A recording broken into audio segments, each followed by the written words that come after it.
Next week marks 2 years since the catastrophic collapse of Champlain Towers South in Surfside. This week, investigators with NIST, the National Institute of Standards and Technology, updated findings that suggest the condo building was doomed from the day it opened in 1981.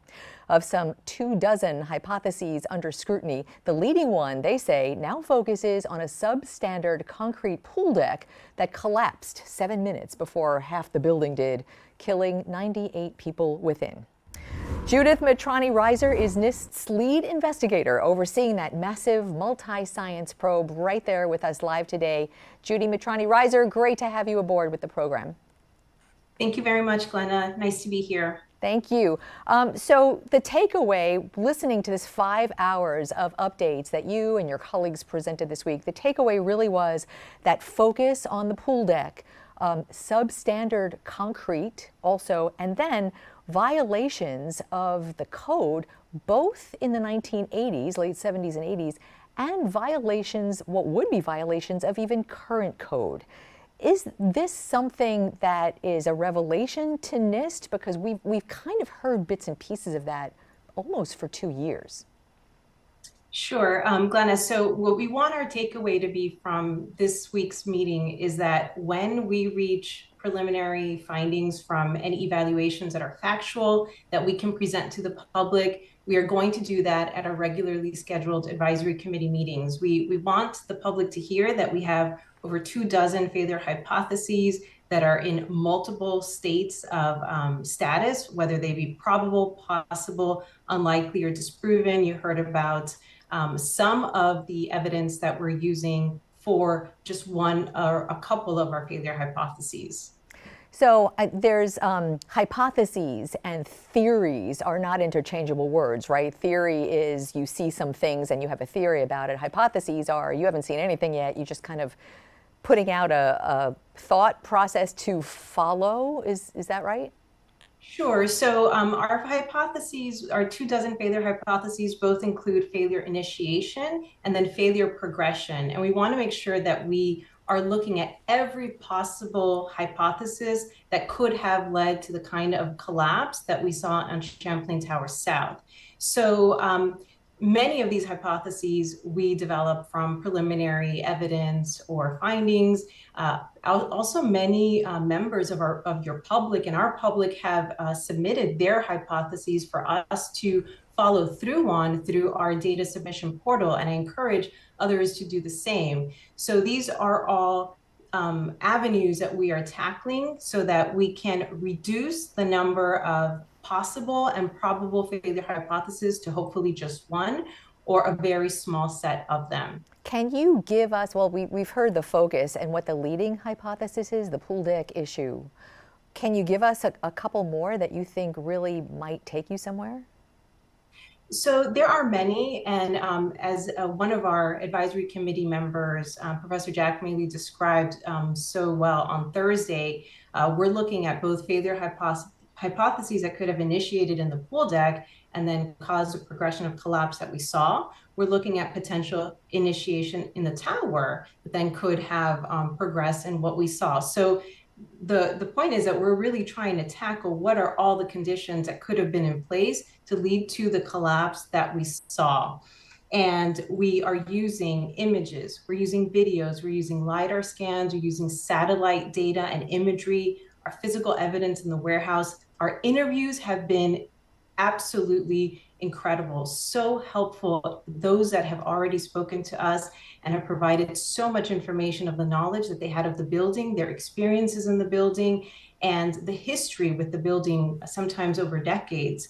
We're also using a lot of our analyses and essentially looking at structural and geotechnical analyses to help with our failure hypotheses, and also our materials testing, which you heard some about this last week. The concrete, you say materials testing, and my thought was what really caught my attention was this concrete mix that was very much part of code and very standard in the early 80s.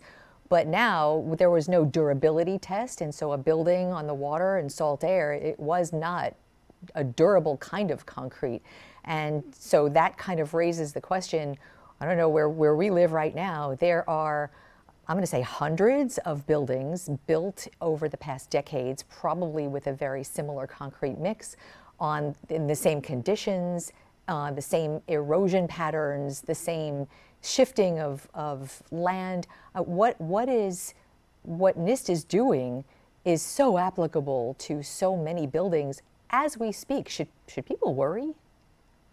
Well, we're trying to understand that in a holistic sense, right? So the trial mix that you heard about is us essentially trying to recreate the type of concrete that we're observing from the evidence that we have in the warehouse. So we're recreating this concrete so that we can build mock-ups of sections of CTS and essentially test them in a laboratory, test them to failure in a laboratory to verify what we're seeing in our analyses. So that's just one part of it.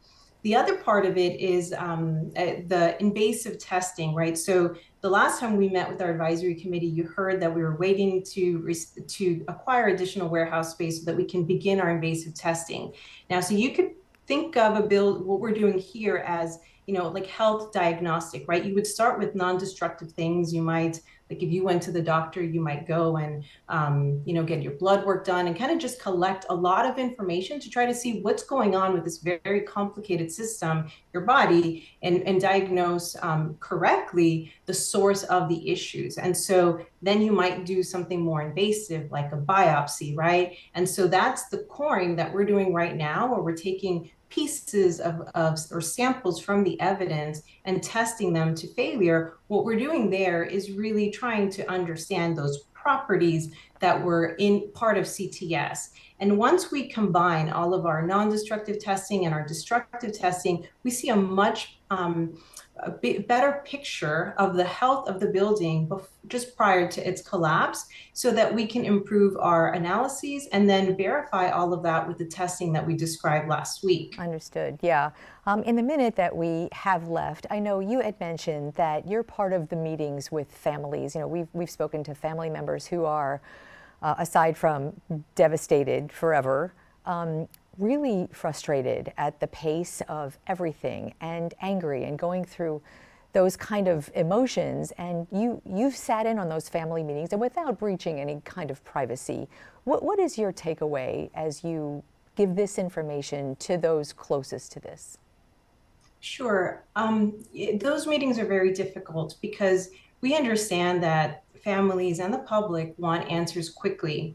But we also have to do a very thorough investigation so that we're getting to the source of the contributors that may have led to the initiation and progression of this collapse. If we get this wrong, then our recommendations won't be addressing the correct issue. And what's really paramount in these NCST or National Construction Safety Team investigations are the recommendations that come out of them. We have this very long implementation process for those recommendations.